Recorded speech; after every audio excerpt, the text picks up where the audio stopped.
بسم اللہ الرحمن الرحیم۔ شروع کرتا ہوں اللہ کے نام سے جو نہایت مہربان رحم کرنے والا ہے۔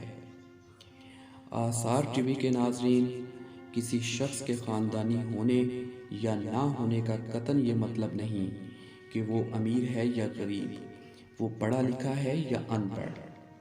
ہر شخص کی سوچ اس کی خاندانی روایات کی عکاس ہوتی ہے، اور ہر کوئی اپنے اپنے ظرف کے مطابق فیصلوں کی تکمیل چاہتا ہے۔ ایسا ہی کچھ موضوع آج کی کہانی کا لب لباب ہے۔ خاندان اور خون کی پہچان۔ سلطان محمود غزنوی کا دربار لگا ہوا تھا۔ دربار میں ہزاروں افراد شریک تھے، جن میں اولیاء، کتب اور ابدال بھی تھے۔ سلطان محمود نے سب کو مخاطب کر کے کہا، کوئی شخص مجھے حضرت خضر علیہ السلام کی زیارت کرا سکتا ہے؟ سب خاموش رہے۔ دربار میں بیٹھا ایک غریب دیہاتی کھڑا ہوا اور کہا، میں زیارت کرا سکتا ہوں۔ سلطان نے شرائط پوچھی تو عرض کرنے لگا، 6 ماہ دریا کے کنارے چلہ کاٹنا ہوگا، لیکن میں ایک غریب آدمی ہوں، میرے گھر کا خرچہ آپ کو اٹھانا ہوگا۔ سلطان نے شرط منظور کر لی اور اس شخص کو چلے کے لیے بھیج دیا گیا، اور گھر کا خرچہ بادشاہ کے ذمہ ہو گیا۔ 6 ماہ گزرنے کے بعد سلطان نے اس شخص کو دربار میں حاضر کیا۔ پوچھا تو دیہاتی کہنے لگا، حضور کچھ وظائف الٹے ہو گئے ہیں، لہٰذا 6 ماہ مزید لگیں گے۔ مزید 6 ماہ گزرنے کے بعد سلطان محمود کے دربار میں اس شخص کو دوبارہ پیش کیا گیا تو بادشاہ نے پوچھا، میرے کام کا کیا ہوا؟ یہ بات سن کے دیہاتی کہنے لگا، بادشاہ سلامت، کہاں میں گناہ گار اور کہاں حضرت خضر علیہ السلام، میں نے آپ سے جھوٹ بولا۔ میرے گھر کا خرچہ پورا نہیں ہو رہا تھا، بچے بھوک سے مر رہے تھے، اس لیے ایسا کرنے پر مجبور ہوا۔ سلطان محمود غزنوی نے اپنے ایک وزیر کو کھڑا کیا اور پوچھا، اس شخص کی سزا کیا ہے؟ وزیر نے کہا، اس شخص نے بادشاہ کے ساتھ جھوٹ بولا ہے، لہٰذا اس کا گلا کاٹ دیا جائے۔ دربار میں ایک نورانی چہرے والے بزرگ بھی تشریف فرما تھے۔ کہنے لگے، بادشاہ سلامت، اس وزیر نے بالکل ٹھیک کہا۔ بادشاہ نے دوسرے وزیر سے پوچھا، آپ بتاؤ۔ اس نے کہا، اس شخص نے بادشاہ کے ساتھ فراڈ کیا ہے، اس کا گلا نہ کاٹا جائے بلکہ اسے کتوں کے آگے ڈالا جائے تاکہ یہ ذلیل ہو کر مرے، اور اسے مرنے میں کچھ وقت تو لگے۔ دربار میں بیٹھے اسی نورانی چہرے والے بزرگ نے کہا، بادشاہ سلامت، یہ وزیر بالکل ٹھیک کہہ رہا ہے۔ سلطان محمود غزنوی نے اپنے پیارے غلام ایاز سے پوچھا، تم کیا کہتے ہو؟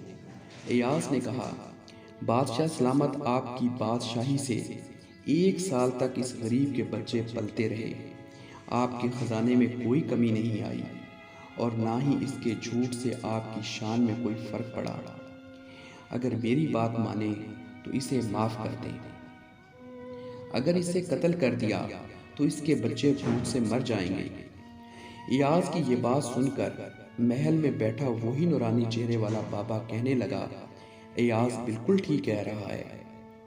سلطان محمود غزنوی نے اس بابا جی کو بلایا اور پوچھا، آپ نے ہر وزیر کے فیصلے کو درست کہا، اس کی وجہ مجھے سمجھائی جائے۔ بابا جی کہنے لگا، بادشاہ سلامت، پہلے نمبر پر جس وزیر نے کہا اس کا گلا کاٹا جائے وہ قوم کا قصائی ہے، اور قصائی کا کام ہے گلے کاٹنا۔ اس نے اپنا خاندانی رنگ دکھایا۔ غلطی اس کی نہیں، آپ کی ہے کہ آپ نے ایک قصائی کو وزیر بنا لیا۔ دوسرا جس نے کہا اسے کتوں کے آگے ڈالا جائے، اس وزیر کا والد بادشاہوں کے کتے نہلایا کرتا تھا، کتوں سے شکار کھیلتا تھا، اور اس کا کام ہی کتوں کا شکار ہے، تو اس نے اپنے خاندان کا تعارف کرایا۔ آپ کی غلطی ہے کہ ایسے شخص کو وزارت دی۔ جہاں ایسے لوگ وزیر ہوں وہاں لوگوں نے بھوک سے ہی مرنا ہے۔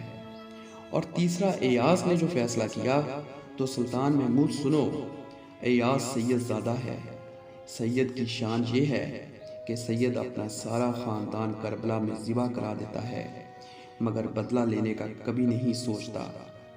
سلطان محمود اپنی کرسی سے کھڑا ہو جاتا ہے اور ایاز کو مخاطب کر کے کہتا ہے، ایاز تم نے آج تک مجھے کیوں نہیں بتایا کہ تم سید ہو؟ ایاز کہتا ہے، آج تک کسی کو اس بات کا علم نہ تھا کہ ایاز سید ہے، لیکن آج بابا جی نے میرا راز کھولا۔ آج میں بھی ایک راز کھول دیتا ہوں۔ اے بادشاہ سلامت، یہ بابا کوئی عام ہستی نہیں، یہی حضرت خضر علیہ السلام ہے۔ دوستو، جب تک خاندانی خصلتیں ذمہ داریوں پر حاوی رہیں گی، تب تک خود ساختہ فیصلوں سے رایا کا استحصال ہوتا رہے گا، اور کچھ دور نہیں کہ اختیارات کا یہ غیر مساوی استعمال ہماری بنیادوں کو کھوکھلا کر دے۔ آثار ٹی وی کے ناظرین، میرے چینل کو سبسکرائب کریں تاکہ ہر نئی آنے والی ویڈیو آپ تک پہنچ سکے۔ اپنا خیال رکھیے گا۔ اللہ حافظ۔